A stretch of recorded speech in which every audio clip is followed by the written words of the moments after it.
एक लड़का पेट्रोल चोरी कर रहा था और जैसे वो चोरी कर रहा था पुलिस वाले की उस पर नज़र पड़ जाती है। तुरंत ही पुलिस वाले ने उसको रंगे हाथों पकड़ लिया और रंगे हाथों पकड़ने के बाद उसको हवालात में बंद कर दिया।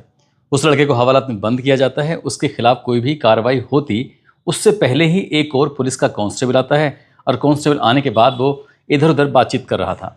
जैसे ही बातचीत कर रहा था तभी बड़े अधिकारी मौके पर आ जाते हैं और बड़े अधिकारी के सामने रोते हुए गिड़गिड़ाते हुए कहता है कि साहब, इसको आप जेल मत भेजना, कोई भी कार्रवाई मत करना, ये मेरा इकलौता बेटा है, बस मैं इसकी तरफ से आपसे माफ़ी मांगता हूँ।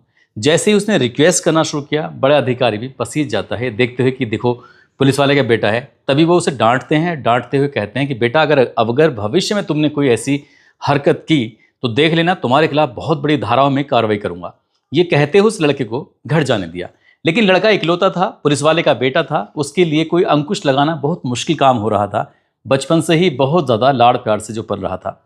अब चाहे वो मोहल्ले में रहे या फिर बाहर रहे, जहाँ रहे वहाँ ही दादागिरी करता था। जो सामने पड़ता था उसको मारता भी था, पीटता भी था। उसकी कुछ ऐसी ही आदतें चल रही थी। ये आदतें देखने के बाद जो उसका बाप पुलिस वाला होता है, वो अपने बेटे को देखकर बहुत ज़्यादा दुखी होता था, परेशान होता था। इतना दुखी, इतना परेशान होता था कि बाप की उम्र जब 50 साल की होती है, 50 साल की उम्र में वो इतना बीमार होता है कि एक दिन उसकी मौत हो जाती है। जैसे ही बाप की मौत होती है, अब इस घर में जाहिर सी बात है बहुत ज़्यादा दुखों का पहाड़ टूट जाता है कि एक व्यक्ति जो जिम्मेदार था वो ही ख़त्म हो गया। अब जो नालायक बेटा है वो बचा है। लेकिन नियम अनुसार अगर देखा जाए तो किसी का बाप अगर अधिकारी है या किसी विभाग में है तो उसकी नौकरी उसको मिल जाती है और इसका फ़ायदा उस लड़के को मिल जाता है। लड़के का नाम आशीष होता है और आशीष को जैसे इसका फ़ायदा मिलता है उसको वो नौकरी मिल जाती है, यानी कि अब वो पुलिस वाला बन जाता है। अब तक चोरी चकारी करता था, मारपीट करता था, लेकिन अब वो खुद पुलिस वाला जब बन जाता है तो वो ऐसा वैसा पुलिस वाला नहीं बनाता, बल्कि भ्रष्ट ऑफिसर बन जाता है, भ्रष्ट पुलिस वाला बन जाता है। जहाँ देखो वहाँ वसूली करना, जहाँ देखो किसी के साथ मारपीट करना। अब उस पर इसी तरह की लगातार ये सब चीज़ें चल रही थी। लेकिन पुलिस वाले कब तक उसे बर्दाश्त करते। हालात ये पैदा हो जाते हैं कि उसको पूरी पुलिस से यानी कि बर्खास्त कर दिया जाता है। उसे कहा जाता है कि अब तुम कभी भी ट्राई भी नहीं कर सकते, इस नौकरी के लिए आवेदन भी नहीं कर सकते। जब वो बर्खास्त कर दिया जाता है, रिश्वतखोर वो पुलिस वाला। लेकिन उसके ही बारे में एक बात जब पता चलती है अन्य पुलिस वालों को तो सबके सब हैरान हो जाते हैं। दरअसल उसके बारे में पता चलता है कि इसने पुलिस रहते हुए एक पुलिस वाले का मर्डर किया था। बस हड़कंप सा मच जाता है और हड़कंप मचना तय भी था, क्योंकि जो कत्ल हुआ था, जो मर्डर हुआ था, वो 2 साल 10 महीने और 28 दिन पहले हुआ था। फिर पुलिस ने इस मामले की जांच पड़ताल की और जांच पड़ताल करने के बाद न केवल उसको पकड़ा बल्कि एक और पुलिस वाला उसके साथ शामिल था, उसको भी पकड़ लिया जाता है। और ये कहानी सोशल मीडिया पर बहुत ज़्यादा चर्चाओं का विषय बन जाती है। कैसे वो पकड़ा जाता है, क्या है ये पूरी कहानी, इस कहानी के माध्यम से जानने और समझने की कोशिश करते हैं। आदाब, नमस्कार, सत श्री अकाल। मैं उस्मान सैफी। महाराष्ट्र प्रदेश का ज़िला है चंद्रपुर और चंद्रपुर ज़िले का एक थाना लगता है रामनगर। 23 मार्च 2026 की सुबह सुबह की बात थी। लगभग 10 बजे के आसपास एक लड़का जिसका नाम आशीष महेश शैडमाके होता है, उम्र लगभग जिसकी 28 साल के आसपास होती है, वो थाने ही पहुंच जाता है सुबह सुबह। और जैसे थाने पहुंचता है, जिसकी भी उस पर नज़र पड़ रही थी वही उससे दूर भागने की कोशिश कर रहा था। उसके हाथ में एक छोटी सी पर्ची होती है, उस पर्ची में कुछ लिखा हुआ था। वो बार बार कह रहा था कि देखो एक बार इस पर्ची को पढ़ तो लो, मैं तुम्हारे लिए क्या लेके आया हूँ, देख तो लो। लेकिन कोई भी उसकी पर्ची को ना देखने को तैयार था, ना ही उस पर्ची से क्या लिखा है नहीं समझने को तैयार था। वो जो भी बात कर रहा था सामने पढ़ रहा था, कह रहा था कि मैं तो उसमें बिल्कुल भी नहीं पढ़ूंगा, बड़े साहब से बात करो, बड़े साहब जाने। या फिर जो आसपास में दिखाई देता था उसकी तरफ को इशारा कर दिया जाता था। ऐसे ही करते करते वो पर्ची इधर से उधर घूम रही है। घूम इसलिए रही है क्योंकि जो आया हुआ था आशीष महेश शैडमाके, वो खुद पुलिस में था और भ्रष्ट अधिकारी रहा था। भ्रष्ट होने की वजह से ही सब उससे दूरियां बना रहे थे, डर रहे थे कहीं ऐसा ना हो इस पर लगे हुए आरोप, इसके ऊपर लगी हुई जितनी तोहमतें हैं कहीं हमारे ऊपर ना जाएं, इसलिए दूर ही रहेगा तो ज़्यादा सही रहेगा। कुल मिलाकर वहाँ पर एसएचओ आ जाते हैं। एसएचओ आसिफ शेख। जैसे ये आसिफ शेख आते हैं, वो पूछते हैं क्या बात है, तुमने क्यों पूरा थाना अपने सर पर उठा रखा है, क्या दिक्कत है, क्या परेशानी है। कहता है कि साहब मैं एक पर्ची है, मैं उसे दिखाना चाहता हूँ, इसमें कुछ लिखा हुआ है, इसे पढ़ लीजिए, बाकी जैसा आप चाहेंगे वैसा ही। उस पर्ची में कई नाम लिखे हुए थे और कई नाम लिखने के साथ साथ लिखा हुआ था कि हमने साहब मर्डर किया हुआ है। बस इतना था, पुलिस वालों में हड़कंप मच जाता है और ये बात निकल के उस अधिकारी से पूरे थाने में गूंजने लगती है कि इसने मर्डर किया हुआ है। इतना था, उसके बाद उसे थाने में ही बिठा लिया जाता है और इस मामले की जांच पड़ताल दी जाती है सब इंस्पेक्टर कृष्णा दराडे को। जैसे ही सब इंस्पेक्टर कृष्णा दराडे को दी जाती है, उनसे कहा जाता है कि भाई इस मामले की जांच पड़ताल करिए और जांच पड़ताल करने के बाद देखिए कहीं ऐसा तो नहीं है कि ये नशे की हालत में हो या फिर कहीं इसका दिमाग खराब हो गया हो या किसी और वजह से आकर इस तरह की ये कोई मनगढ़ंत कोई कहानी तो नहीं रच रहा है। कहानी शुरू हो जाती है। अब सब इंस्पेक्टर जांच पड़ताल में जुट जाते हैं। जुटने के बाद पता करते हैं साल 2022 से ये कहानी शुरू होती है। आशीष महेश शैडमा के जो होता है वो एक पुलिस वाले का बेटा होता है। पुलिस वाले का बेटा होने के साथ साथ क्योंकि वो पुलिस लाइन में ही रहता था जहाँ पर पुलिस के क्वार्टर बने हुए हैं, बहुत सारे और भी पुलिस वालों के परिवार वहाँ पर रहते थे। कॉलेज में एक दिन जा रहा था। कॉलेज में जैसे पहुँचता है तो वहाँ एक लड़की दिखाई देती है। उससे 4-5 साल छोटी लड़की होती है। नाम उसका आर्या होता है। आर्या को आवाज़ लगाता है। आवाज़ लगाते हुए कहता है, आर्या तुमने मुझे पहचाना कि नहीं पहचाना? आर्या कहती है, मैंने तो आपको नहीं पहचाना। उसने कहा कि तुम एक पुलिस वाले की बेटी हो, तुम्हारे पापा हेड कांस्टेबल हैं, नाम जिनका जयंत बल्लाभर है। जब ये लड़की बात सुनती है तो उसे कुछ आश्चर्य हो रहा था। उसने कहा कि ये आप कैसे जानते हो, मुझे कैसे पहचानते हो? उसने कहा मैं तुम्हें पूरी तरह से जानता हूँ। तुम अकेली हो अपने माँ बाप के, तुम्हारे पापा हैं और मम्मी हैं और कोई नहीं रहता है। इस तरह की जब बातें उसने बताना शुरू किया, उसने कहा कि मैं भी तो वहीं रहता हूँ जहाँ तुम रहती हो, मेरा थोड़ा घर थोड़ा सा फासले से है। लेकिन उस लड़की ने उस लड़के को उससे पहले कभी देखा नहीं था, उसके बारे में कभी सुना नहीं था। लेकिन जब कॉलेज में मुलाकात होती है तो यहाँ से पहली मुलाकात के बाद उनकी दोस्ती हो जाती है। अब दोस्ती हो जाती है क्योंकि अब यहाँ से एक साथ आना जाना भी हो जाता है और आना जाना होता था तो कॉलेज में साथ रहने की वजह से उनकी दोस्ती थोड़ी थोड़ी गहरी होनी शुरू हो जाती है। दोस्ती ये कब प्यार में बदल जाती है ये पता ही नहीं चलता। और जब ये पता चलता है तो उस लड़की के पिताजी को ये बात पता चलती है तो उन्हें बड़ा गुस्सा आता है ये बात देखकर सुनकर कि मेरी बेटी यानी कि आर्या को हमारे ही इस पुलिस वाले की बेटी से उससे प्यार हो गया है। उन्होंने अपनी बेटी को समझाया और बेटी को समझाने के बाद कहा कि बेटा तुझे नहीं पता है इस लड़के की हर दिन घर पे शिकायतें आती हैं। ऐसा कौन सा काम है जो ये नहीं करता है? चोरी ये करता है, चकारी ये करता है, लोगों को परेशान करता है, गालियां देता है, मारपीट करता है। जब देखो तब इसका बाप इससे ज़्यादा परेशान है। आए दिन थाने में शिकायत पहुंचती रहती है। इसका बाप हाथ पैर जोड़ जोड़ के माफ़ी मांगता रहता है, रहम की भीख मांगता रहता है। अगर इसका बाप पुलिस वाला ना होता तो देख लेना ये कहीं ना कहीं जेल में सड़ रहा होता। इस तरह की बात थी। आखिरकार उस लड़की को बहुत समझाया जाता है लेकिन लड़की अब तक तो मिलती थी खुलेआम, लेकिन बाप की इन बंदिशों की वजह से वो चुपचाप मिलने की कोशिश करती थी। बाप ने जब ये बात देखी तो उसका कॉलेज आना जाना भी कम कर देता है और बाप को इतना गुस्सा आने लगता है कि अपनी ही बेटी को कई बार वो पीट भी दिया करता था। या तो वो फ़ोन पर बात करती थी, खुद ही बाप ने उसकी रैकी करना शुरू कर दिया और रैकी इस तरह से करना शुरू कर दिया कि वो कहीं सचमुच मिल तो नहीं रही है। जब वो आती जाती थी तो वो चुपके से भी देखा करता था और जैसे ही बाप को ये बात पता चल जाती थी यानी कि जयंत बल्लाभर को जो हेड कांस्टेबल होता है तो अपनी बेटी आर्या को वो खूब पीट दिया करते थे। अब ये जैसे जैसे वक्त आगे बढ़ रहा है वैसे वैसे बाप का गुस्सा भी ज़्यादा ही बढ़ रहा है। बाप का गुस्सा कुछ इतना बढ़ने लगता है कि वो अपनी पत्नी को समझाता कहता है कि इकलौती बेटी है, ये समझने को तैयार नहीं है। एक जिस लड़के के चक्कर में पड़ रही है उस लड़के की ज़िंदगी खुद ही बिल्कुल बर्बाद है, लेकिन इसे तुम समझाओ। अगर ये नहीं समझेगी तो इसका करियर पूरी तरह से ख़राब हो जाएगा। मैं इसे पढ़ा लिखा कर एक अच्छा कामयाब इंसान बनाना चाहता हूँ और ये गलत रास्ते पर चलने वाले उस लड़के के पीछे लगी हुई है। बाप अपनी बेटी को समझाता रहा लेकिन बेटी के दिमाग में कुछ आता ही नहीं है। उधर जो लड़का है आशीष, उसके जो पिताजी हैं अपने ही बेटे को लेकर हर दिन उन्हें कहीं ना कहीं किसी न किसी बात पर शर्मिंदा होना पड़ता था और वो भी बहुत ज़्यादा कमज़ोर होने लगता है। साल 2022 के आखिर में बताया जाता है, आखिरों के महीनों में वो बाप इतना ज़्यादा बीमार हो जाता है। आशीष का इतना बीमार होता है कि उसकी मौत हो जाती है।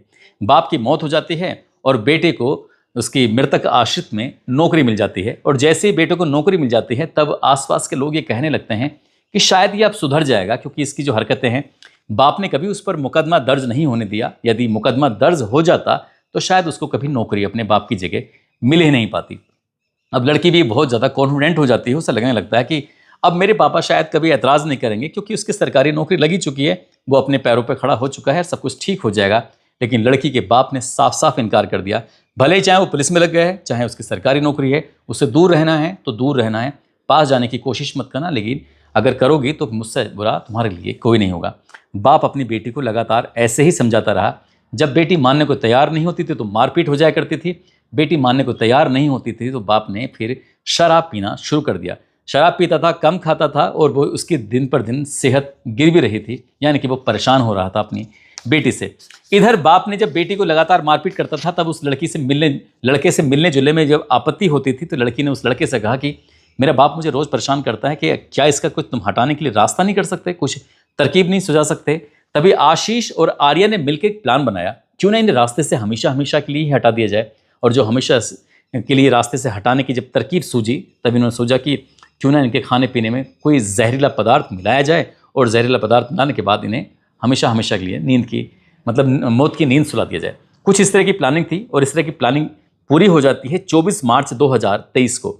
यानी कि उस पुलिस वाले यानी कि आशीष ने जो अपने बाप की जगह नौकरी पर लगा था, उसने एक ऐसे लड़के का इंतजाम किया जो जहर की व्यवस्था कर सकता था। जहर की व्यवस्था कर दी जाती है, नवीन नाम का लड़का होता है। नवीन ने ये जहर की व्यवस्था की चेतन को दिया और चेतन को बता दिया गया था कि चेतन फला जगह मिलेगा। उस लड़की आर्या से कहा कि अब इस जहर को तुम्हें उससे मंगवाना है, मैं तो तुम्हारे सामने आऊँगा नहीं, मैं लेके नहीं आऊँगा। इसलिए आर्या नाम की जो लड़की होती है जिसे वो प्यार करता है, पुलिस वाले की जो बेटी होती है, वो भी इकलौती बेटी होती है, वो अपने चचेरे भाई से बात करती है कि एक शीशी है, वो तुम्हें फला व्यक्ति जिसका नाम चेतन है वो देगा, तुम जाकर उससे वो शीशी को लेके आ जाना। यानी कि शीशी के अंदर जहर था। जो चचेरा भाई है वो खुद विकलांग है, उसकी उम्र अभी 18 साल भी कंप्लीट नहीं है, उसे सही मायनों में ये मालूम भी नहीं होगा कि वो क्या करने के लिए जा रहा है क्या नहीं। उसे सिर्फ इतना था कि हाँ बहन ने कुछ काम बताया है, वो बात मान जाता है, सीधा चला जाता है, जहर की शीशी लाकर वो दे देता है। और जैसे ये शीशी उस लड़की के हाथ में आती है तो ये 25 अप्रैल 2023 की सुबह की बात है, जब वो व्यक्ति यानी कि जयंत अपने ड्यूटी पर ऑफिस के लिए निकल रहा है। उससे पहले ही उसने लड़की ने खाना बनाया। खाना बनाने के साथ साथ कहा कि पापा मैंने आपके लिए मिल्क शेक बनाया है, इसे पी के ज़रूर जाइएगा। उसका जो बाप था वो मिल्क शेक अपनी बेटी के हाथों का बना हुआ जब पी के जाता है, तो पी के जाने के बाद यहाँ तो ठीक था, उसकी मात्रा जहर की जो थी वो बहुत ज़्यादा नहीं थी, कम मात्रा में था, लेकिन जब उसे दे दिया जाता है तो वो अभी डीएम के जो ऑफिस है चंद्रपुर में, वहाँ के प्रशासनिक भवन के पास ही खड़ा हुआ है। इससे पहले कि वो इधर उधर कुछ करता, चक्कर खाता है, एकदम से वो पुलिस वाला यानी कि जयंत भल्लावर गिर जाता है। और जैसे ही जयंत भल्लावर गिरता है तो आसपास के लोग देखते हैं यार इसे क्या हुआ है, तुरंत ही उसे चंद्रपुर के हॉस्पिटल में लेके जाते हैं। और जैसे हॉस्पिटल में लेके जाते हैं डॉक्टर उसे मृत घोषित कर देते हैं, यानी कि वो मर जाता है।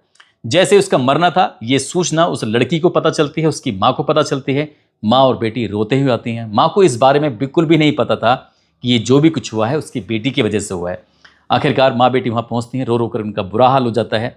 माँ बेटी एक ही बोली बोल रही थी कि ये ज़्यादा पीने लगे थे, ज़्यादा कमज़ोर हो रहे थे, पता नहीं क्या हुआ।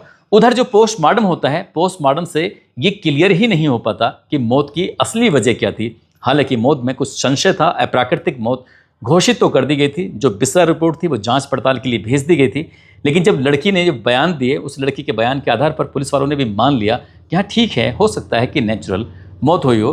एफआईआर दर्ज होती है, सब कुछ होता है, लेकिन पुलिस इस मामले को उतना सीरियस नहीं लेती। और जो लड़की होती है इकलौती, उसको अपने बाप की जगह सरकारी नौकरी यानी कि वो पुलिस वाली बन जाती है। वो पुलिस वाली बन जाती है। अब उसे कोई रोकने वाला, कोई टोकने वाला था ही नहीं। उसकी ज़िंदगी में उसका जो प्यार था आशीष अब उससे जब चाहो जहाँ चाहो वहाँ मुलाकात करते थे। एक दिन उस लड़की ने अपनी माँ को समझाया कि माँ देखो पापा भी नहीं है, अब मुझे भी नौकरी लग गई है, वो खुद भी नौकरी करता है, क्यों ना हम लोग शादी कर लें। तो ये साल आता है 2025।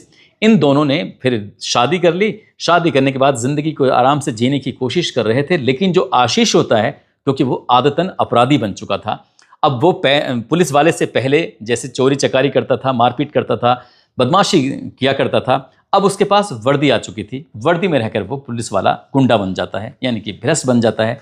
किसी से भी वसूली करना उसकी आदत बन जाती है। किसी के साथ भी उसने बदतमीजी करना उसकी आदत बन जाती है। सीनियर अगर उससे कोई बात करता था तो उनकी बातों की अवहेलना करना उसकी आदत बन जाती है। और आपराधिक गतिविधियों में शामिल होना उसकी आदत बन जाती है। कहीं कुछ आपराधिक गतिविधि होती थी, पता चलता है कि आशीष का हाथ भी इसमें शामिल होता है। बात शासन तक पहुंच जाती है। जब बात शासन तक पहुंचती है, शासन इसको बर्खास्त कर देता है, कहता है कि अब तुम नौकरी नहीं कर सकते, हमेशा हमेशा के लिए तुम्हें टर्मिनेट कर दिया जाता है। इधर वो टर्मिनेट हो जाता है, लेकिन जो वर्दी उतर चुकी थी, जैसे वर्दी उतरती है नशा उसका ज़रूर उतर जाता है, लेकिन उसका नशा अब घर में ज़्यादा चलने लगता है। जिस लड़की से वो बेइंतहा प्यार करता था, जिस लड़की को पाने के लिए उसने एक मर्डर भी करवा दिया था, अब उसी लड़की से उसने आए दिन लड़ाई झगड़े फसाद करना शुरू कर देता है। अब लड़की भी परेशान हो जाती है। वो पुलिस की ट्रेनिंग ले रही है, उस पर वो हुक्म चलाया करता था। दोनों के बीच में ऐसा बताया जाता है कि मारपीट हो जाती है, कहासुनी भी रोज़ आए दिन होती थी। और ऐसे ही करते करते वो पहले से बर्खास्त चल रहा था, ऊपर से घर में झगड़े चल रहे थे। वो अपनी पत्नी से परेशान हो जाता है और पत्नी कहती है कि मैं तुमसे दूर रहना चाहती हूँ, अलग रहना चाहती हूँ। अब ये जैसे ही इनमें झगड़ा ज़्यादा बढ़ा है, फिर उस लड़के को थोड़ा गुस्सा आता है। और जो इतना गुस्सा आता है, ये बताया जाता है कि जनवरी 2026 में बर्खास्त हुआ था। उसके बाद ये उसने 23 मार्च 2026 को थाने में जाता है। थाने में जाने के बाद एक पर्ची देता है, उसमें लिख देता है कि हमने मर्डर किया है। पुलिस में जांच पड़ताल में बात सही पाई जाती है और पुलिस इसमें एफआईआर दर्ज कर लेती है।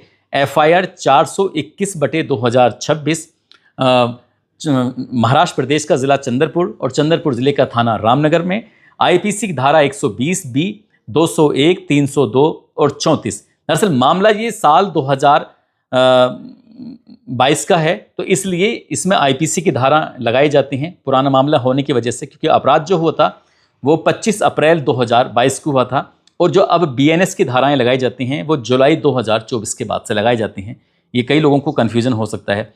पुलिस ने इस मामले की जांच पड़ताल की, जब रिपोर्ट हाजिर की तो रिपोर्ट के हिसाब से ही आशीष महेश शैडमार्ग जो पुलिस वाला होता है उसको भी गिरफ्तार कर लिया जाता है। जो लड़की पुलिस वाली बन जाती है, प्रेमिका उसकी आर्या जयंत वल्लभार, उसको भी गिरफ्तार कर लिया जाता है। चेतन उर्फ मोंटी, इसकी वजह से ही जो इंतज़ाम किया गया था जहर का, उसको भी गिरफ्तार कर लिया जाता है। चचेरा भाई जो पिंकू होता है, अब उसकी उम्र 18 साल कंप्लीट हो जाती है। जब उसने ये अपराध किया था तब वो नाबालिग था, उसको भी गिरफ्तार कर लिया जाता है। फिलहाल अभी इस मामले की जांच पड़ताल दी गई है सब इंस्पेक्टर अश्वनी श्यामराव वाकड़े को, और वो इस मामले की जांच पड़ताल कर रहे हैं। CDR, जैसे पुलिस उसमें CDR देखेगी, उस वक्त की चैटिंग क्या थी, उस वक्त की लोकेशन वगैरह क्या था क्या नहीं। पुलिस अब इस मामले में सबूत जुटाने की कोशिश कर रही है। सबूत जुटाना वाकई पुलिस के लिए चैलेंज की बात है, ये आसान काम नहीं है, क्योंकि 2022 का मर्डर है। अगर इस मामले में पुलिस को ठोस सबूत मिल जाते हैं तो इन दोनों का जेल में रहना तय माना जाएगा। अगर सबूत नहीं जुटा पाए या जिसने ये पर्ची दी है वो अपनी बात पर नहीं टिका रहा, तो ये सबूत, ये इसका मामला अदालत में टिके रहना बहुत मुश्किल हो जाएगा। अगर नहीं टिका रहा, अपनी बात पर रहा, तो हो सकता है कि इन्हें बड़ी सज़ा मिल जाए। लेकिन इस घटनाक्रम ने पूरे महाराष्ट्र ही नहीं, पूरे देश भर में जब सोशल मीडिया पर वायरल होती है तो लोगों को सोचने पर मजबूर कर दिया कि उधर वो इकलौता बेटा है, यानी कि उसकी बहन है लेकिन बेटा इकलौता है, इधर ये लड़की ही इकलौती है, ना उसका कोई भाई है ना कोई उसकी बहन है। एक पापा हैं और माँ है, और उसने ही अपने पापा को रास्ते से हटाने के लिए जहर देकर उनकी हत्या कर दी। दोस्तों, इस पूरे घटनाक्रम को सुनाने का उद्देश्य किसी को परेशान करना नहीं है, किसी का दिल दुखाना नहीं है, बल्कि आपको जागरूक करना है, आपको सचेत करना है। और जाते जाते शिवानी कुमारी हैं, आज इनका जन्मदिन है। शिवानी कुमारी को जन्मदिन की बहुत बहुत शुभकामनाएं, बहुत बहुत मुबारकबाद। कुछ लोगों ने नाम लेने की अपील की है, जिसमें राजू जाखड़ हैं, सोमवीर सोलंकी, शाहबाज शेख, भारती शर्मा, शिवचरण सक्सेना, कासिम खान, दिलीप कुमार, राजकमल राजभर, हीरा लाल, अर्जुन मीणा, अंकुश तिवारी, प्रिंस गुप्ता, रॉकी मिश्रा, सत्येंद्र कुमार, रंजना वंशी, आसिफ शहजाद, हसन रज़ा, कृपाल सिंह, मनीष बघेल, ईश्वर चंद भारद्वाज, प्रिंस गुप्ता। आप सब लोग अपना ख्याल रखें, सुरक्षित रहें। जय हिंद, जय भारत।